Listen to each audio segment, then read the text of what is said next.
The framing of problems is the first step of selling a solution, right? Like you have to have a really clear framing of problems. And then once you have that, then people are really excited and ready for a solution because you got them all primed up. You're like, oh yeah, that is a problem. I want to do something really differently. What are we going to do, Kieran?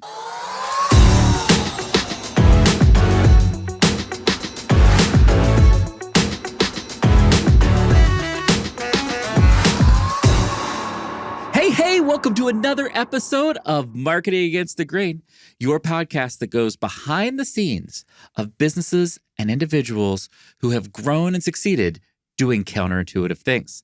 I am your co-host, Kipp Bodner. I am joined as always by my co-host, Kieran Flanagan.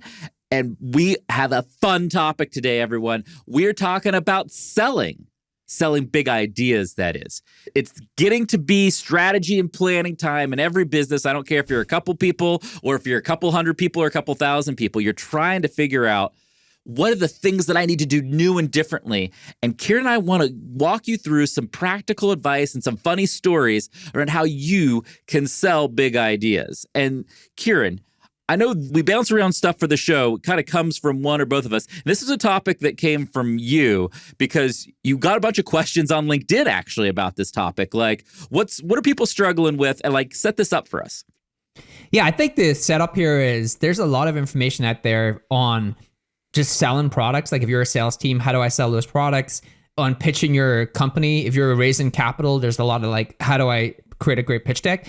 There's not a lot on if I'm an operator within a company and I want to pitch a big idea to my founding team or my executive team, like how do I do that? And so one of the things on LinkedIn and one of the things I think people underestimate about being part of like a growth journey like HubSpot is really like the best part of it is you kind of do these hard things and then you laugh about them over, countless number of dinners and turn them into like, turn them into folklore within the company. And so one of the stories that I told is what, this really well is. I was present for this story, but everybody else wasn't. We're taking you behind the scenes too. Kip was here for this, the actual death One march. of Kieran's most miserable times of his life. I did this presentation, so our listeners, and I'll bring you through what it was, but I did this presentation, it went really badly. And I knew it went really badly, but then when we did like the founding team main offsite, and I didn't know people were calling it the death march behind my back until it came up at that main offsite. So there's this famous presentation I give, right? We were doing the PLG business. It was 6 months in. The PLG business was product-led growth business, was definitely the most fun part, but most hardest part of my... Well, set up the business context here, Kieran. What had happened in the business that we were 6 months into? It's not just product-led growth, but like we launched a whole new product. Like give everybody the real. Right. So HubSpot, we wanted to augment the go-to-market and layer on product-led growth. And we had just launched a free CRM. We were launching free sales tools, and actually we were planning to start launching free marketing tools. And so we had been at this for 6 months, and what we were trying to really develop was the core go-to-market. How do we acquire users? How do we activate teams? How do we keep teams active each and every week? And then how do we get people to PQL, which is product qualified leads, so we can rotate those people to the sales team? So like really trying to like launch the products, build the go-to-market around this product, and it was a new go-to-market for HubSpot. And the other thing that was like really tricky was this was back when remote work really wasn't a thing, and I was the only person on that team who was remote, and everyone else was like in the Boston office. They actually, when people went into the office, everyone was in the office, and so it was a weird time. I can't imagine being in the office every day anymore. Yeah, every day. Complete like aside, I'm just like, how did we live like that? Yeah, and I was when you're the only person on the Zoom call, it's like presenting to people. So I was back and forth, I think, every 5-6 weeks. And so I'm like, I used to talk to you a bunch. I'm like, this is kind of going okay. It's like, we're struggling. I think I was missing the user sign up intermittently. The team activation stuff was really hard. The PQL thing was going all right. And I was like, one of the things we really underestimated was not just building the core go-to-market. It was how to make all of these teams actually start to work together. Yes. Who had never needed to work together before, like marketing, product, customers. Like there were so many more teams in the go-to-market. And so we do this like deep dive 6 months in at a kind of leadership meeting that Kipp is part of and all of the executive team and the founders are part of. And I'm like prepping for this meeting, and I make that mistake where I see all the problems. And I'm like, I'm going to go in here and just like tell everyone what's up, right? Like tell everyone what the real is. I'm like Oprah Winfrey. I'm just like, everyone is getting a problem. You got a problem. You got a problem. You got a problem. You got a problem. You've got a problem. You got a problem. Like, fix these problems. And I'm like, and I realized actually like 15, 20 minutes into the meeting, I'm like, I think I got this one wrong. and so I'm like, this problem, this is the problem. I get to the end of the 45 minutes, and this is the thing you and I laugh about all the time. And everyone was pumped up about the product-led growth go-to-market. Like, people were super excited. HubSpot is a really incredible company. Everyone wants everyone to succeed. And everyone started that meeting with, I can't wait to like see how this part of the business is going. And by the end of the meeting, I'm looking around the room and everyone's like, I would rather be in any other meeting except this meeting right now. And so I'm like waiting for anyone to say anything. And there's a real cool guy in HubSpot. I won't give the name away. And he like goes, well, that was the most depressing 45 minutes of my life. And I was like, yeah, I did not. That went horrible. I'll take a seat. And so that was the death march. And in the death march, what I had really missed, I had made the common mistake, which is every problem is an opportunity, right? And behind those problems, there are huge opportunities, like long-term opportunities, short-term opportunities. And people don't want to founders and execs don't want to wallow in problems. That's not why they hired you.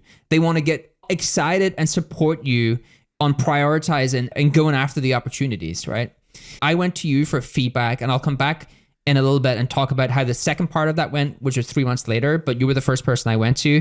And so maybe cut in here and talk about some of the advice you give me and would give people in general when pitching, telling the story of your business, but pitching large ideas as well. So first of all, one of the things that I think, Kieran, you are exceptionally awesome at is understanding hard problems. And the challenge is, like, most businesses fail because of ego and like a lack of hubris, where it's like, oh, we're amazing, we're great, and there's nothing wrong. The reality is, Kieran, you and I are the exact opposite, which is like, everything is terrible. Everything's We're never going to do anything well in our lives. We're complete failures. And so there's a fine line between being intellectually honest, which is saying like, oh, here are things that need to be improved, and this is how we can improve them, which is the thing you should do, and just basically being like Eeyore from Winnie the Pooh and being like, oh, there are problems everywhere. I have no solutions. When we were growing, even when we were crushing it, we're still like, it's going horribly. We could have been doing better than anybody in the world. We'd be like, we are garbage at this thing. This is all broken. It's so bad. But the thing that matters here, first of all, is you do need to have the intellectual honesty. You need to tell people what's not going as well as expected. Like a great presentation when you're pitching a new idea should start out with like, here, let me tell you what's going well. Let me tell you what's not going as well. Where we think, like, I call it intellectual honesty, like where we think we had guesses and we are not either executing well enough, or those guesses and hypotheses were wrong and we need to do something different, right? And death march presentations end there. They end with like, let me tell you everything wrong without giving you, let me tell you what we can do about the things that are wrong. Right. And I think the two pieces of advice, if I'm remembering correctly, is like, that was one, which is like, hey, we got to come in with solutions around how we're going to solve this. And the other was like, it was very long and complicated. Like, there was a lot of, you gave people in the explanation of the problems, you gave people a lot of minutia around the problems versus like the summarizing of like, here's the problem and this is what is specifically causing that problem. And if you want to, if anybody wants to get in the nitty gritty, we can talk offline, but this is the high level, what you need to understand about what's wrong with this problem, right? Yeah. And the framing of problems is the first step of selling a solution. Right? Like, you have to have a really clear framing of problems. And then once you have that, then people are really excited and ready for a solution, because you got them all primed up. You're like, oh yeah, that is a problem. I want to do something really differently. What are we going to do, Kieran? And so like that was like, I think what people were waiting for, why that was so depressing, is because we went through a bunch of problems and we weren't as clear on the solution side of things. So there was a couple of things actually that you mentioned that I think are really important for everyone listening to kind of take on board. Brian Halligan used to say this to me all the time, and it was something that you brought up and said as well, which is maybe you understand these problems too well, right? Yes. Like, you understand them better. Just because you understand them better than anyone in the room doesn't mean they need to understand them in the same depth, right? And I think one of the things you said is you need to simplify all of this and actually frame everything as in terms of like the problem is a small part of this. It's really the opportunity that is the thing you would spend more time on. And so like reframe, actually like lead with, hey, like HubSpot has this incredible opportunity because there was one of them, I won't get into the exact details, but there was one of them because of our unit economics, because we cross-sell and upgrade, that we had a better opportunity than any other competitors that we were going after. And in the first presentation, I talked about, there's a huge problem here and we're doing really awfully here because of these reasons. And in the second presentation, what I did was, we have better unit economics than any other business and we can do this thing better than any other business. We just have to solve this thing to be able to unlock that opportunity. Yes. And it's a simple switch, but actually, people's eyes light up. They're like, whoa, like excited about the company, excited about like the leverage that we have, excited about how we can use that leverage in really interesting ways. One of the most popular episodes of the show to date was our first principles pod, Kieran. If you remember, really popular episode. If you haven't listened, go check it out. I think we're going to do a follow-up to that episode soon. I've got some ideas there. I know you do, Kieran. And what I would say, Kieran, is the best big idea selling we've ever done, you and I, in our careers, it has been rooted in clear statements of the problems and clear first principles for the solutions. Like, I know that we are not activating, I'm making this all up for everybody watching, listening. It's like, I know we are not activating users on our CRM well enough. Like that is a clear problem statement. And then an example of a first principle there is like, great activation requires consumer grade user experience, for example, would be like a principle. And then you would say, great, what do we need to do and change about how we work to deliver a consumer grade user experience, for example, right? And it's like those three steps are magic. They will transform how you share ideas, how you sell ideas, and how you work together as a team. Because when you start, like anytime I roll out a big strategy to our team, I always have a slide up front that is, here are the first principles that guided all of this strategy. This is like what I fundamentally believe as to why this strategy is right. And so don't go and beat up on the strategy first. Go beat on the principles first. And if we disagree on the principles, let's have a debate. And then once we agree on the principles, then we can talk about strategy and we can say, oh, great, we aligned on this principle. Oh, you're telling there's a different way to address it with a different strategic solution? Awesome. I'm like totally open to that. I just want to solve the thing. I don't care about necessarily how we get there. I think that's one of the things that are unique, that's unique about you and I, Kieran, is we actually don't care how problems are solved at all. We just want to solve them. We are like agnostic to solutions. Right.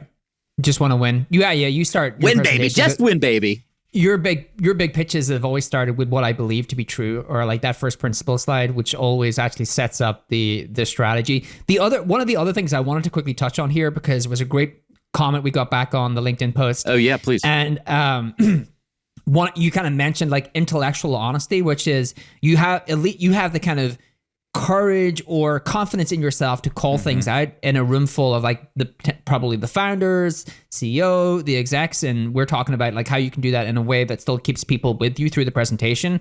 But there's the death march on one end of the spectrum, and then on the opposite end of the spectrum, there's like the unicorns and rainbows march. Yes. And it was a really great comment. It was like someone said, one of the things I do is I'm probably too over optimistic, like because I want to go into that room and make people like really excited. And so how do you think about that? Like finding that balance between, getting people excited, pumped up, but within the realms of like what is actually going on, like what is possible, so not going too far in terms of optimism and things that actually aren't doable. Look, what I love about marketing and marketers is that we're optimistic, baby. We see hope. We see future. I mean, other than Kieran, who's the least optimistic person I've ever met in my entire life. That's why I have a presentation called The Death March named after me. But optimism is very important. But you just have to root optimism in problem statements, intellectual honesty.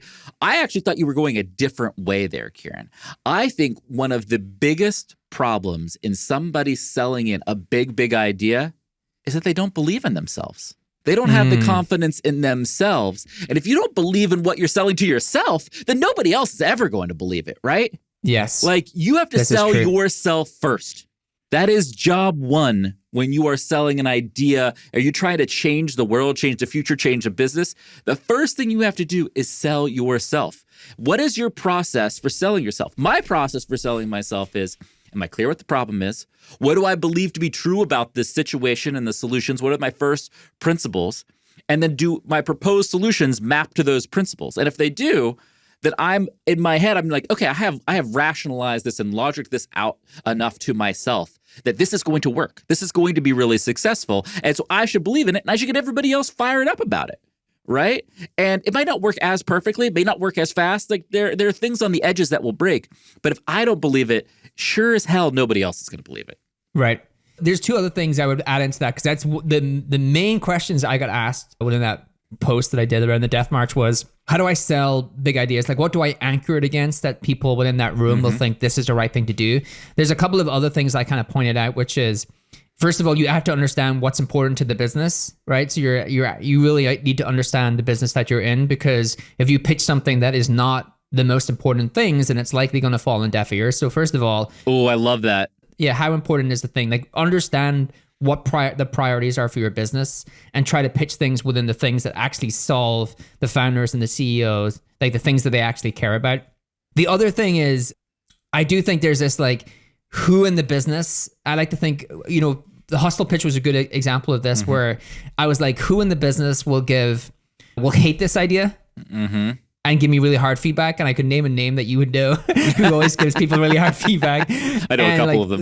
Who's going to be like super pro this, right? Like, but still be able to give me good clarity. And so I think that when you are trying to, get something to pitch in front of your founders or CEOs, that's really a big idea. Like, treat it like a real pitch. Like, treat it like a conference level pitch. Like, go do your due diligence, get different viewpoints. But you're missing something very important in this right now.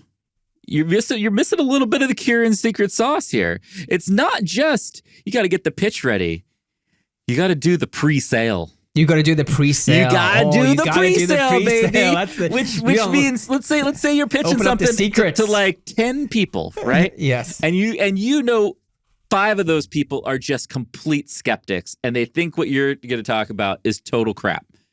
You got to meet with those people one-on-one and you got to say, hey, I really value your perspective. I want to understand what you think about this. I've got this pitch coming up in a week or two, and I really want your feedback because I want to go into that meeting knowing what you think. And so I want that final presentation to address any concerns that you have. And then when you do that directly with people, people often are like so taken aback. They're like, oh, no, I'm on board, or, oh, I really have this concern. But the pre-sell is the secret sauce of selling in big ideas. It is the secrets. It's the secret sauce, which is... If there's like an Illuminati of business, it's like one of the things that nobody tells each other. The pre-sale. Right?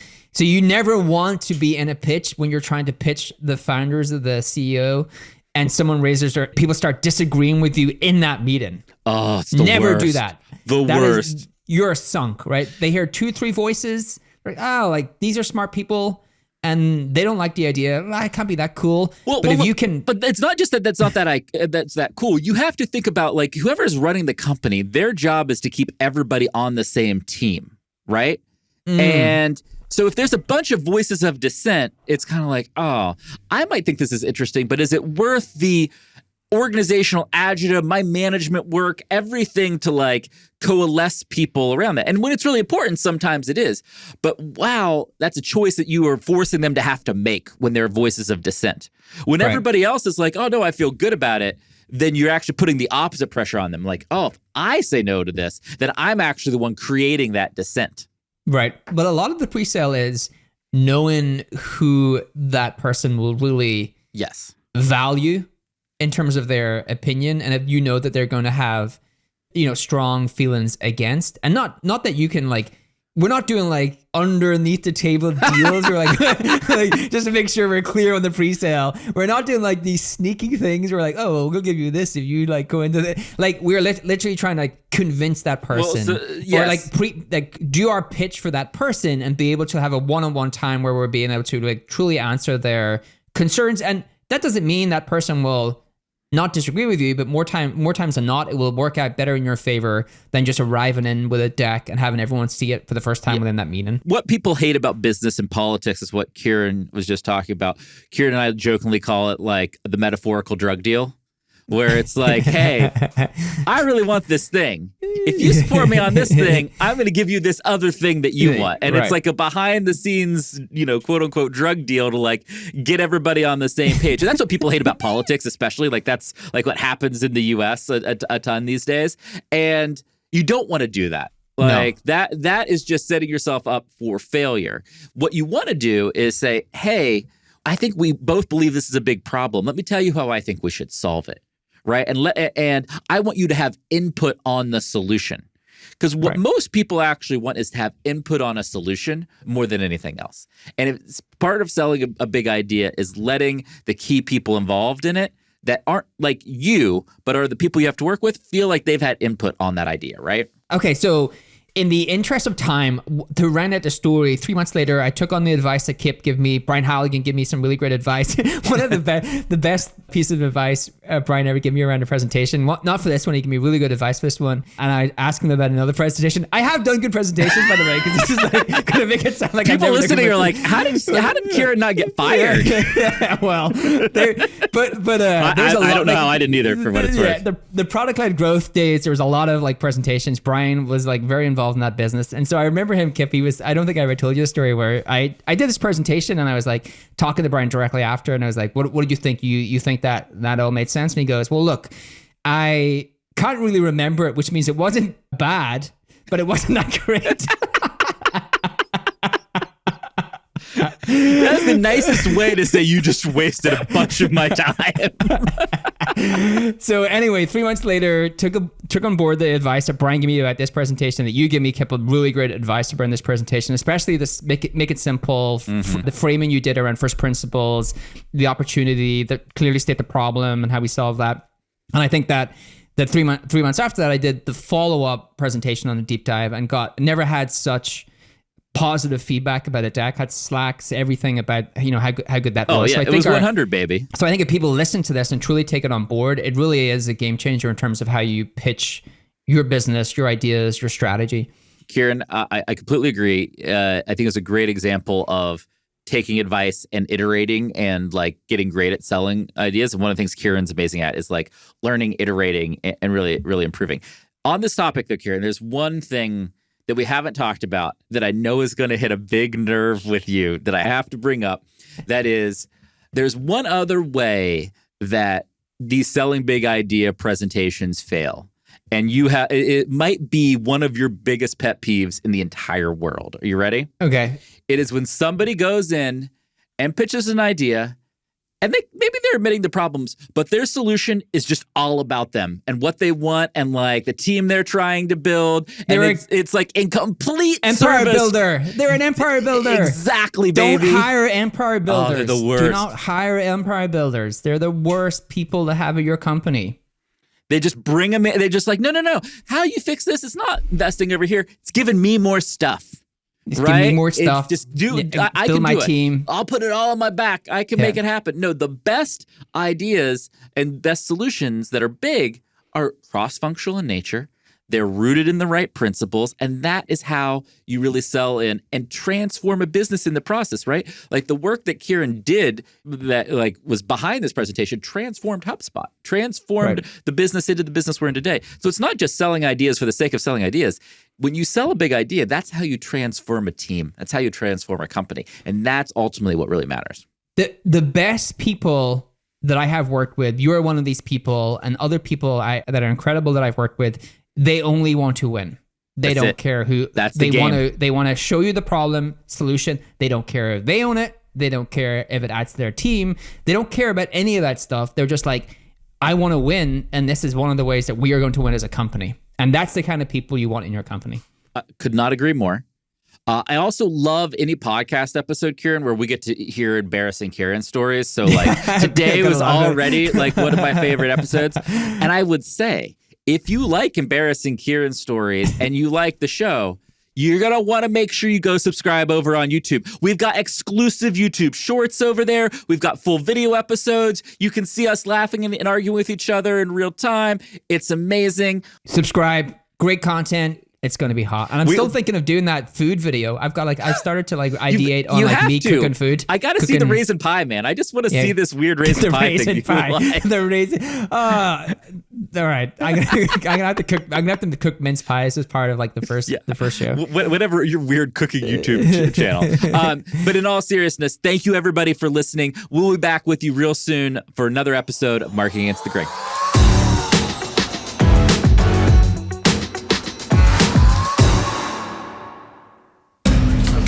This data is wrong every freaking time.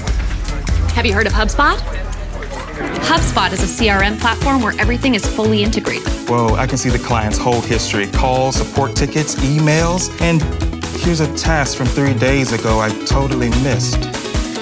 HubSpot. Grow better.